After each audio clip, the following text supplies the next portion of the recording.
welcome back to Unpaid Film Critic. I want to thank everyone who has helped me with this filming, and with this film critic YouTube channel.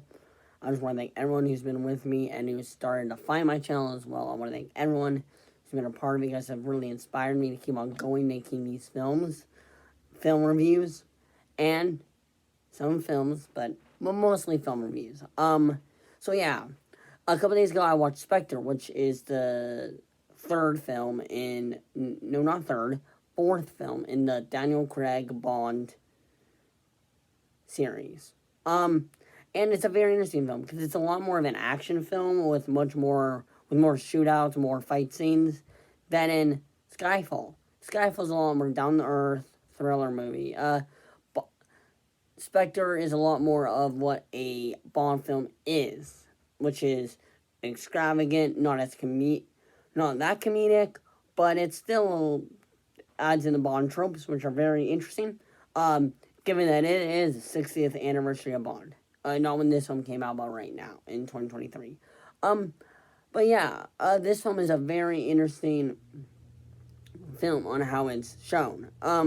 Because it's directed by the same guy who did Skyfall, but he went in a very different direction. Like, he didn't stick with the Skyfall tone, which I like, because I feel like each Bond film on Daniel Craig has a different tone, but still adds the same character of Bond. So he is the same guy as he is in Casino Royale, but they've added stuff to him.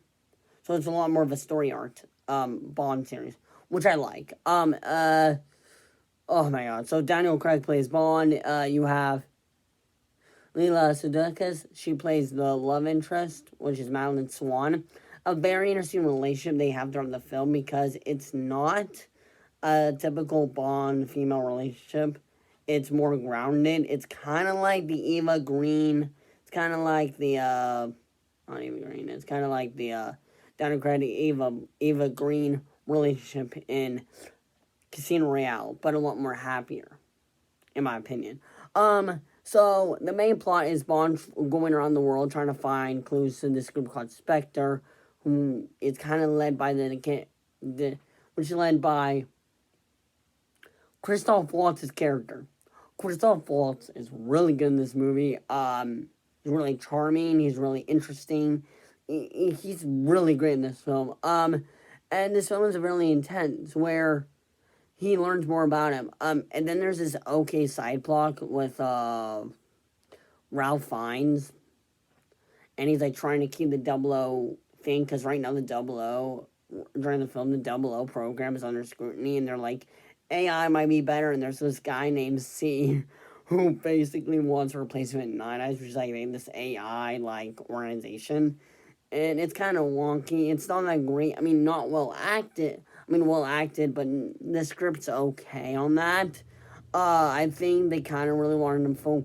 It's kind of weird going from Bond's intense journey to this, where it was like, you know what, not that great. I would stick to Bond's thing. But nevertheless, it's really interesting because it really sticks to what's better, field agents, like boots on the ground agencies, or AI, and this debate is really good in this film. But it could have been another Bond film. This should have been, the side plot could have been just a standard Bond film.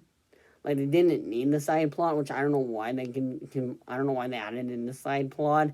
It's like, I don't think Bond films ever had a side plot, so that was kind of weird. But I have to say that this movie is like, not like Casino Royale or Skyfall, but it's not like Quantum of Solace, which I kind of like, only because Quantum of Solace is only there if you see Casino Royale. Quantum of Solace is basically the revenge of Casino Royale. That's what I'm gonna just say. I mean, that's it.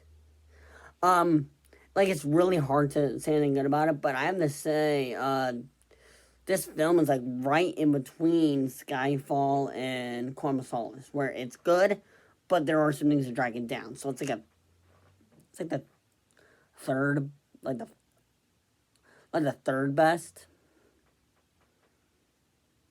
out of the films, out of the 5 films, which is really good.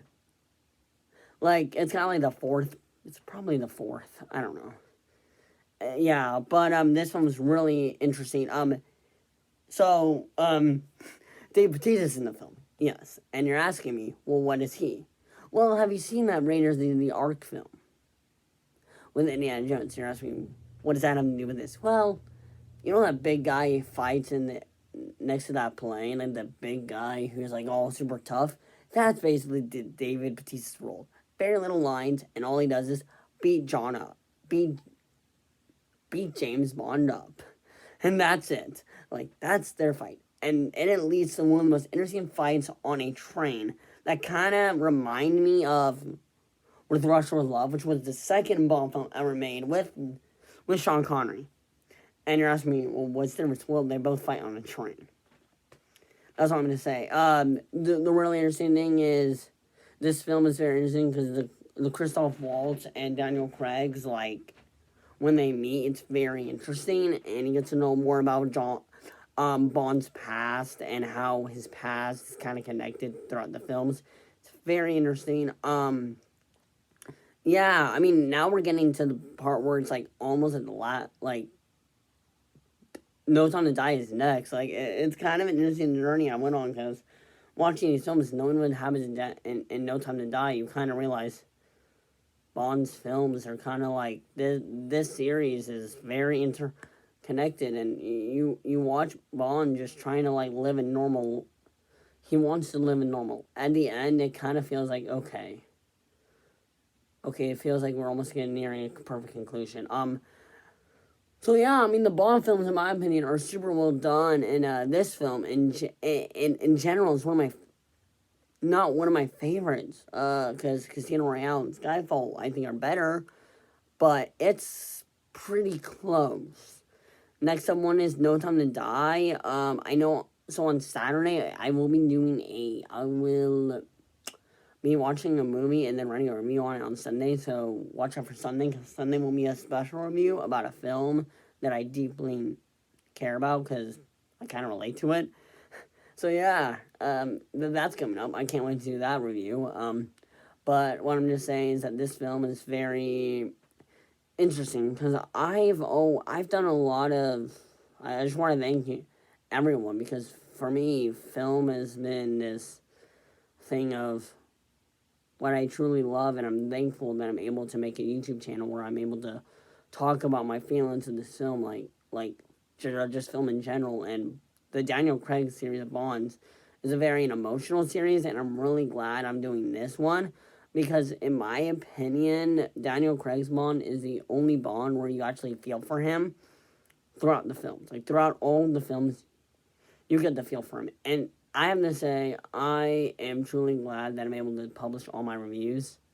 Um, yeah, I just want to thank everyone who's never done it. Please subscribe to my channel, share it out. Do whatever you guys can. If you guys watch this video, that's great. I would love that. Comment down below what films you want me to do next.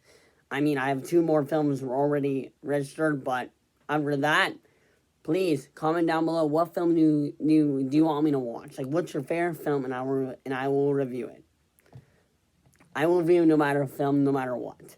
Please comment down below. Comment. Please, I want to hear you guys' voices. You guys don't comment that much. I'm wondering if I'm just talking in a void. Yeah, as you can see, we are back in the bunker. I know, the bunker, the best. And that's been Unpaid Film Critic. Ba-da-ba-ba-da.